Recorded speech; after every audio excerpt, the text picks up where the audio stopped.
Alright, so what's going on, everybody? Welcome back to the channel, man. It's your boy, and they released the patch notes early, a day early. So apologies, this video is going to be coming a little bit late. I'll try to get it out by like 1 p.m. right? Because your boy was busy, man. I was making a video on THANE, had some other things to take care of. Didn't see they released the patch notes. A lot of you guys hitting me up asking what my thoughts are. So let's dive right into it, okay? First and foremost, we have the maintenance notice right here. This is a way longer maintenance than we are used to. So I know some of you guys are gonna absolutely despise this. It's a 10-hour maintenance, which means you get to spend some lovely quality time with your family. Yeah, we just had the weekend, you spend some time with them. You get to spend even more time with them today. And it's even worse than that, right? Because all Netmarble games are going down. So if you play KOF, that's King of Fighters All-Star, right? You play 7 Deadly Sins Grand Cross like myself, that's going down as well. They're not all going down for 10 hours, but they're all going down at some point throughout the day for maintenance. So that's sad, but you get to spend time with your family, okay? For better or for worse. Let's talk about the update and what you have to look forward to, because yeah, this is actually not a bad update overall, right? And by not a bad update, I mean it's good. It just may not be good enough for a lot of people because we're not getting those major content, spoiler alert, content rework that we are hoping for soon, like timeline rework, AC rework, ABX rework, right? More GBRs. Anyways, GBRs.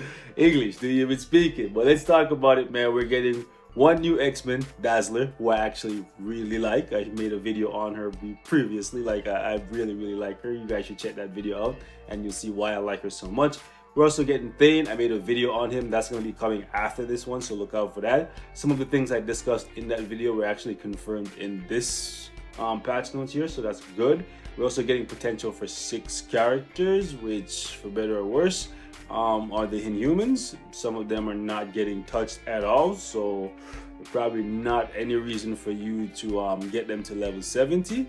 Right, because that's what this is. Right, they're getting their potential awakening. That just means they now have access to level 70.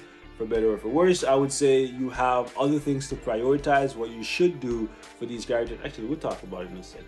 Anyway, so THANE, the secret Inhuman son of Thanos, and Dazzler, the sensational mutant. So basically, like I was saying, there is a free character in this update after all, and it is going to be THANE.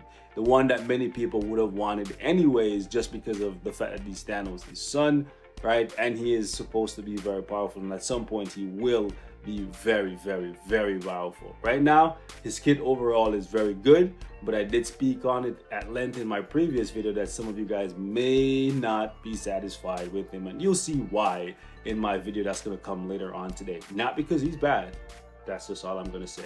Overall here, nothing has really changed, and they put this bio for him, the 30 bio, is all as one at the end of the future pass, so you're gonna have to like grind it out to get him, but it's fine. And then Dazzler is gonna be X Gene, just like we thought, and overall her kit is very good. So I am definitely gonna max her out and see just what she can do on her own, but overall she's gonna be an amazing support character because of the fact that this thing can actually apply to your allies as well, even though it says self. Now let me reconfirm this when the server goes live, okay? Because on the APK things were not final or are not final, so that could be changed, right? But all the effects here looks the same as it was on the APK because all of these are level 6 stats. Okay, now this right here is actually pretty good. They're showing us what Black Bolt's uniform is offering. I'm not sure if they're just doing this because Black Bolt got a rework, but they're doing it for Medusa as well, so that's actually really good. Hopefully whenever they add uniforms in the future, right, they go ahead and they do this as well. Show us what's being changed, make it easier for people to understand what's going on, especially if they don't keep up with Future Fight, and the fact that many people were not using these characters before, they may not be familiar with what their skills were offering previously, so all of this may just look like gibberish to them. So the fact that you get to see the before and after effects is actually pretty good. Anyway, so down here we have the potential being awakened for these characters at the bottom. I would say yes, unlock their potential, right? Just get them to like level 62 so you can use them past stage 30 in Shadowland, but do not get them to level 70. And the reason for that is very simple. You have other characters that you're going to want to dump your black antimatter in. I'm talking about the 10 characters that can transcend. I'm talking about Dr. Octopus, Red Skull, Red Guardian, Mystique, etc. Right? You want to prioritize getting them to level 70 so you can get their gears to 25 for free. Right?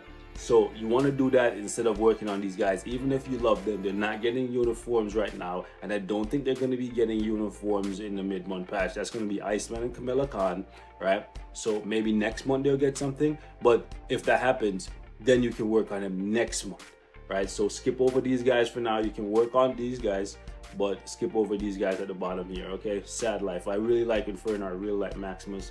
I like Karnak too, and Gorgon's okay. Right. Anyways, then we have Black Bolt's tier 3 here. For the most part, this is staying exactly the same. Yep, everything looks exactly the same for the king. I'm looking forward to playing with him. Medusa got a small 5% attack buff right here. On the APK, it was actually 20%. Now it's 25%, but this is still half of what it was on the live server for 6.2. But the reason why they're doing that is because, okay, right here, so they say Camilla Khan and Crystal is what you need. Oh, Black Bolt as well is what you need to awaken her. So all of these characters are free and they're pretty much all farmable except Camilla Khan, but you can get it from BIOS. This 25% is still half of what it was originally, but you have to keep in mind that they gave her way more physical attack and way more HP. The HP is the most important thing, especially for Medusa now, or any character rather, that has a heal, because the HP will make it so that your heals you for more. So your survivability takes a big bump.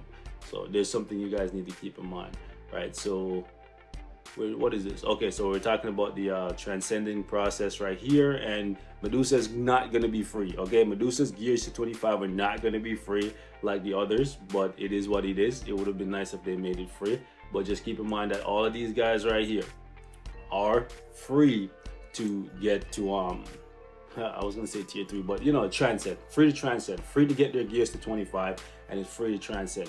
So you definitely want to get as many of them ranked up as possible. I'm probably gonna do a video ranking them all, and I'll probably get all of them transcended, because right now I have Beta Ray Bill ready, Dr. Octopus ready, Red Skull ready, Mystique ready pretty much. Yeah, but I'll have to figure out the rest of these. The only one I have at level 60 is Blue Dragon, but she's probably the strongest member of the Warriors of the Sky, so I'll probably get her transcend. But like, I work on every single one of them, and I'll give you guys a list on how I rank them from top to bottom. That way, if you can't get them all done, you can at least get the strongest ones of the pack, right? Anyway, so they're talking about the rebalancing. They're talking about your refund if you've already invested in these characters. Like for me, I have Mystique and Beta Ray Bill with some gears at 22, so they're going to give me back some black antimatter and stuff. Not all of what I've spent, but a decent amount, I guess. It's better than nothing. And then you're going to see like you're going to have this cosmic symbol, plus the border is going to be purple, which basically says to us that characters that transcend will never receive tier 3, and characters that have tier 3 will probably never transcend, right? So they're making that clear distinction now, which many people already assume that, right? If you already have tier, imagine Namor, right, getting a freaking transcended skill or an awakened skill, right? He would just be so busted.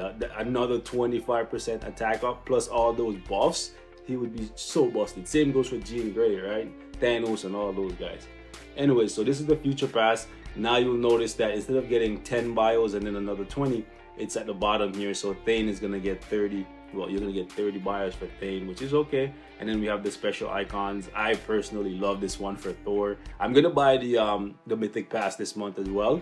I bought the Mythic Pass the first time for Deadpool, and besides that, I wasn't really planning to buy it ever again. Because, well, that's not true. Scarlet Witch, baby. Scarlet Witch, Team Scarlet till I die. But because of the fact that they're giving away a premium character for free, I do want to support this to encourage them to give away 30 bios for free every month for the premium character. So until they stop doing this, I'll keep buying it, right? Because for one, I get some extra tier 3 materials, some extra awakening materials will help me awaken characters so I can test them out for you guys.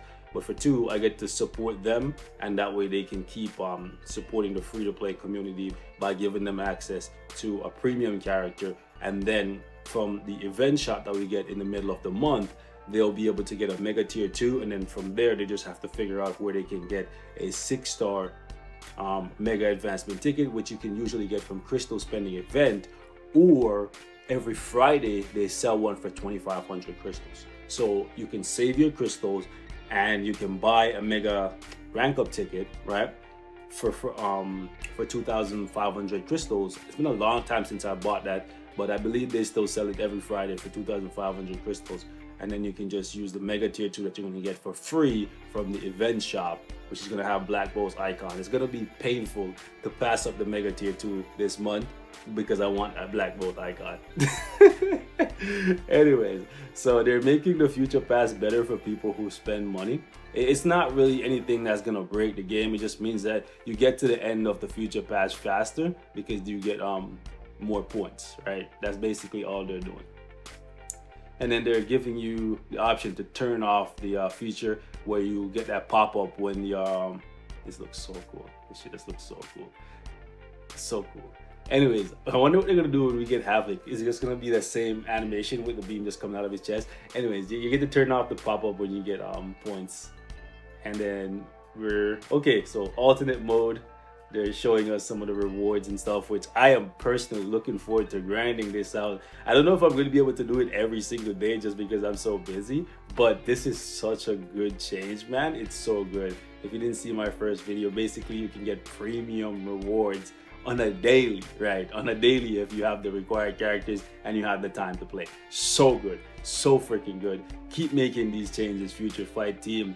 That is actually awesome. Plus, they're giving you the option to turn off the video function, which means you get to run through the story faster, which is hella freaking dope for people who just want to grind it out. Then there's going to be a uniform collection. I believe there was only 2 weeks on these things, but the fact that Camilla is in here and she's not going to be released for 2 weeks makes me wonder if we're going to see like a uniform collection that lasts a whole month. That would be really, really cool. It would be cool if they start doing that, like from one update to the next, the uniform collection runs that way. It will make it easier for people who are even free to play to just grind out the bios they need for these characters, and they can get that extra 300 crystals because we need more ways for people to farm crystals, right? So some other information down here. I believe the only other thing that we need to talk about is, for one, Scarlet Witch. They're making her tier 3 skill a little bit better. They're making it so that when you use it, you can still use her other skills, and you can basically cancel out of the tier 3 and still get the damage, obviously, but go into your 5th skill or your 4th skill if that's what you need to do. Whereas before, you were basically trapped in your tier 3 skill because she jumps back so far to throw out those meteors, right? Sometimes it would actually get you killed if you're up against Thanos because you're jumping back so far away from Thanos, and then if he does that super Titan punch that forms that X across the bottom of the map, that basically one-shots any character except Hulk. You know what I'm saying? Hulk can take those. We tank those, right? Shout out to Dark Skin. Anyways, besides that, number 5 on this list is actually really, really important, and I would actually recommend that you guys read this, understand it, and act accordingly. Future Fight team, I think you owe us the ability to remove some CTPs from our characters because this is information that should have been revealed years ago. And that's the thing with the Future Fight team, right? They often bring in new effects, but they don't take the time to actually explain what these effects do in detail, right? Because many people right now probably have a lot of CTPs of destruction on people like Scarlet Witch, people like Quicksilver, people like Cable even, right?